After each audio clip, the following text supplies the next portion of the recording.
දරුවනේ මං අද ඔයාලට කියන්න හදන්නේ මහදැන මුත්තගේ අශ්ව පිත්තරේ කතාව. කොහොමද දරුවනේ? මම තමයි මහදැන මුත්තා. මගේ ගෝලයෝ ටිකත් අඳුනගන්නකෝ. මම තමයි පුවක් බඩිල්ලා.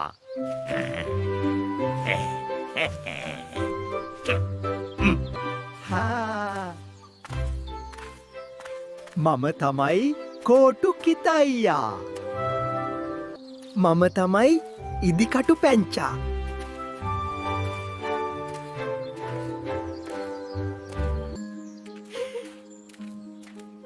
මම තමයි පොල් බෑමූනා.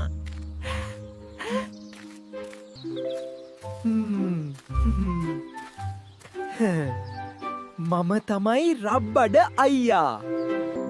ළමයිනේ කට්ටියම මෙහෙට පොඩ්ඩක් ආවනං. ඉතින් ගෝල ළමයිනේ මගේ වයසත් එක්ක මට දැන් ටිකක් ඇවිදින්න අමාරුයි වගේ. හිතෙනවා ළමයිනේ ගමන් බිමන් යන්න අශ්වයෙක්වත් ගත්තොත් හොඳයි කියලා. ගුරුතුමා කිව්ව අදහස නම් ගොඩාක් හොඳයි වගේ. මං ළඟ පණන් 8ක් තියෙනවා ළමයිනේ. ඒක ඇති වෙයිනේ අශ්වයෙක් ගේන්න. ඕ පණන් 8ක් නම් හොඳටම ඇති ගුරුතුමනි. අපිට පුළුවන් පනම් 8කට හොඳම අශ්වයෙක් ගේන්න. ගුරුතුමාට අපි ගැන ආඩම්බර හිතෙයි. අපි දැන් යමු එහෙනම්. අශ්වයා අරන් ඉන්මනට එන්නත් ඕනේනේ. දැන්නම් හරිම මහන්සි. මේ තරම් දුර ඇවිල්ලත් තවම අශ්වයෙක් පණන් 8කට හොයාගන්න බැරි වුණානේ. ඒකනේ අශ්වයෝ හරිම ගණන්නේ. අපි අර ඈතින් එන උන්දෑගෙන්වත් අහලා බලමු නේද? ලොකු උන්නැහේ පණන් 8කට අශ්වයෙක් ගන්න පුළුවන් තැනක් තියෙනවද? පණන් 8කට නම් කොහෙන්වත් අශ්වයෙක් ගන්න බැරි වෙයි. එහෙනම් ලොකු උන්නැහේ අපිට අශ්වයෙක් තියා අශ්ව පැටියෙක්වත් ගන්න බැරි නම් අශ්ව බිත්තරයක්වත් ගන්න පුළුවන් වෙයිද? මේ නම් මහ මෝඩ රැලක් වගේ. කරන්නංකො හොඳ වැඩක්. මෝඩකම යන්නත් එක්ක. මං ළගත් අශ්ව බිත්තරයක් තිබුණා. යමුකෝ එහෙනම් මාත් එක්ක.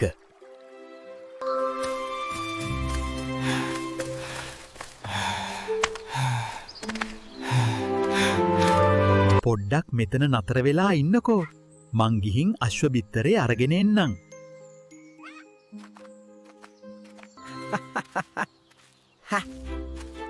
මේකනං හොඳයි. අර මෝඩ රැලට අශ්ව බිත්තරයක් කියලා දෙන්න. හොඳ වෙලාවට මං ළඟ එකම එක අශ්ව බිත්තරයක් තිබුණා. එහෙනම් ඔන්න මේක පරිස්සමින් අරන් යන්නකෝ. අපිත් ඕන තරම් අශ්ව බිත්තර දැකලා තියෙනවා. ඒත් මේ වගේ හොඳ බිත්තරයක් නම් දැකලා නැහැ. ඔය බිත්තරේ හොඳ හීලෑ අශ්ව පැටියෙක් ඉන්නේ. පරිස්සමින් බලාගන්න. ඒ වගේම තමයි ඔයාලත් හොදට දේවල් දැනගෙන වැඩ කරන්න. අපි හොඳ අශ්ව බිත්තරයක් ගෙනihin දෙන නිසා ගුරුතුමාට අපි ගැන ගොඩාක් සතුටු හිතෙයි.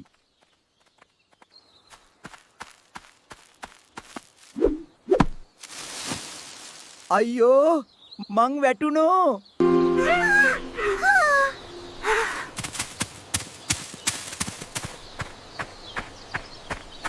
රබ්බඩේ වැටුණා නේද? අපි කිව්වා දුවන්න එපා කියලා.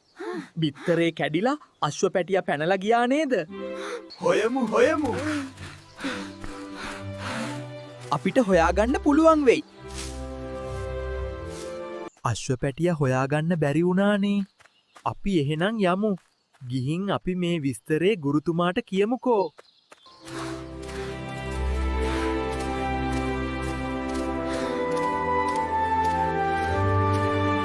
අන්න මගේ ගෝලයෝ ටික එනවා. අශ්වයා නම් පේන්න නැහැ. මාව පුදුම කරන්න අශ්වයා හංගගෙන එනවද දන්නෙත් නැහැ. ළමයිනේ කෝ මගේ අශ්වයා.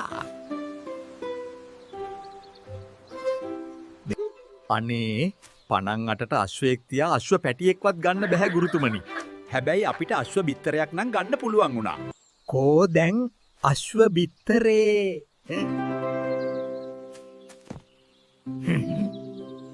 බලන්නකො ගුරුතුමනි, ඒකටත් උණු වැඩේ. අපි ඒක අරන් එනකොට බිත්තරේ කැලෑවට පැනලා. අශ්ව පැටියා ඒකෙන් එළියට ඇවිත් පැනලා ගියා. එහෙම වුණේ හොඳ වෙලාවට. නැත්නම් අශ්වයාගේ තියෙන දාංගලයට මාවත් උස්සන් කැලේට පනිනවා. අපිට අශ්වයෙක් හරියන්නේ නෑ වගේ. අපි ඊළඟ සැරේ බුරු පැටියෙක්වත් හොයාගමු. අශ්වයයි බුරුවයි වෙනසක් නැහැනේ. දෙන්නම එක වගේනේ.